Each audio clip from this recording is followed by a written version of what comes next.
వచ్చి ప్రతిజ్ఞ తీసుకున్నారు. మరి రేవంత్ రెడ్డికే దిక్కు లేకపోతే మీ కడియం శ్రీహరి ఉంటాడా నేను అడుగుతా ఉన్నా. ఆయన పరిస్థితి ఏంది అసలు? కడియం శ్రీహరి ఇలా పెద్ద పెద్ద మాటలు మాట్లాడతాడు. చూస్తే అప్పుడప్పుడు గమ్మత్ అనిపిస్తుంది. అది సామెతను శకునం చెప్పే బల్లి కుడితిలో పడ్డది.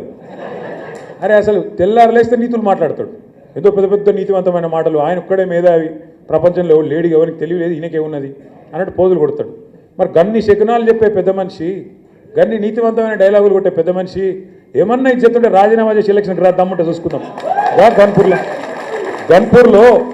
దమ్ముంటే రా. పెద్ద పెద్ద మాటలు ఎందుకు? ఓ పెద్ద భీకరమైన డైలాగులు, బీభత్సమైన పోజులు. గాల్లె గెలుసుడు కాదు కదా. నిజంగానే నీ రేవంత్ రెడ్డికి, నువ్వు చేరిన కాంగ్రెస్ పార్టీకి ఏమన్నా దమ్ముంది, ప్రజల ఆదరణ ఉంది అనుకుంటే రాజీనామా పెట్టు, రా. ఒక్క కడియం శ్రీహరే కాదు, 10 మంది వాళ్ళు ఏమనుకుంటారో నాకు తెలియదు కానీ తప్పించుకోజాలరు. సుప్రీంకోర్టులో కొట్లాడుతున్నాం, తప్పకుండా న్యాయం జరుగుతుంది. 10 ఎలక్షన్లు కూడా ఉప ఎన్నికలు వస్తాయి. బరాబర్ గిరిగీసి కొట్లాడాలి. వీళ్ళ సంగతి ఏందో చూపెట్టాలి.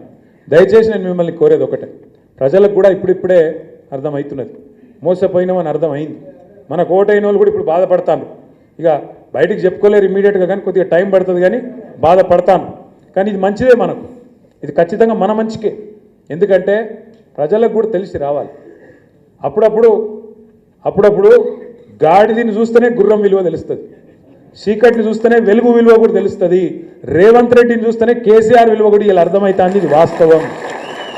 కేసీఆర్ ఉన్నప్పుడు మంచిగా బ్రహ్మాండంగా పడుతుండే, టంగు టింగు అనుకుంటా మంచిగా రైతు బంధు పడుతుండే. మరి ముఖ్యమంత్రి గారిగా సేమ్ టింగు టింగ్ అంటే బాగుండదు కదా, అందుకే ఏమనుకున్నాడు, టకీ టకీ అని మొదలుపెట్టాడు. పడా టకీ టకీ పడుతున్నాయి. రైతు బంధు టకీ టకీ, రుణమాఫీ జరిగిందా టకీ టకీ, కళ్యాణ లక్ష్మి పడుతుందా టకీ టకీ.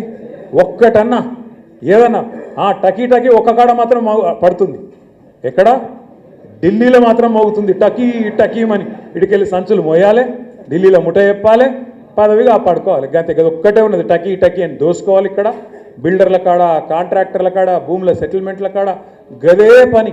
ఏం చెప్తురా 14-15 నెలలకెళ్ళి అంటే కదా ఒక్కటే పని మాత్రం జోరుగా నడుస్తూ ఉన్నది. ఒక్క మాట దయచేసి ఇక్కడికి వచ్చిన మా తమ్ముళ్ళు ఆలోచించాలి, ముఖ్యంగా చదువుకున్న పిల్లలు. కేసీఆర్ ప్రభుత్వాన్ని ఇదే రేవంత్ రెడ్డి ఒకసారి కాదు, ఒక 100 సార్లు అన్నాడు, 1000 సార్లు అన్నాడు. అప్పుల పాలు చేసిపోయినా ఆ రాష్ట్రాన్ని, అప్పుల పాలు చేసిండు, ఆగం చేసిండు, నాశనం చేసిండు అని మాట్లాడండి. మేము మొత్తం పురుజ లెక్క తీసి చెప్పినాం మొన్న అసెంబ్లీలో. ఏం చెప్పినాం? మొత్తం 10 ఏళ్ల కాలంలో తెలంగాణ వచ్చినాక కేసీఆర్ ప్రభుత్వం చేసిన అప్పు సంవత్సరానికి 41,000 కోట్లు. సంవత్సరానికి 41,000 కోట్లు. సరే, కేసీఆర్ ప్రభుత్వం అప్పు చేసింది. అప్పుతో ఏం చేసింది అంటే, కేసీఆర్ ప్రభుత్వం అప్పటిదాకా ఘోరాతి ఘోరంగా ఉన్న కరెంటు వ్యవస్థను మంచిగా చేసింది. 24 గంటల కరెంట్ ఇచ్చేటట్టు అద్భుతంగా, రైతులకు ఉచితంగా ఇచ్చేటట్టు అద్భుతమైన ఏర్పాట్లు చేసింది. సబ్స్టేషన్ లేని కాడ సబ్స్టేషన్ కట్టినాం, లైన్లు వేయాల్సిన కాడ లైన్లు వేసినాం, పోల్స్ వేయాల్సిన కాడ పోల్స్ వేసినాం, ట్రాన్స్ఫార్మర్ పెట్టాల్సిన కాడ ట్రాన్స్ఫార్మర్ పెట్టినాం, కరెంటు బాగా చేసినాం. అద్భుతమైన ప్రాజెక్టు కాళేశ్వరం, మొత్తం భారతదేశంలో కాదు ప్రపంచంలో అతిపెద్ద lift irrigation project. Kaleshwaram project కట్టేందుకు అప్పు చేసినాం, భవిష్యత్తు మీద పెట్టుబడి పెట్టినాం.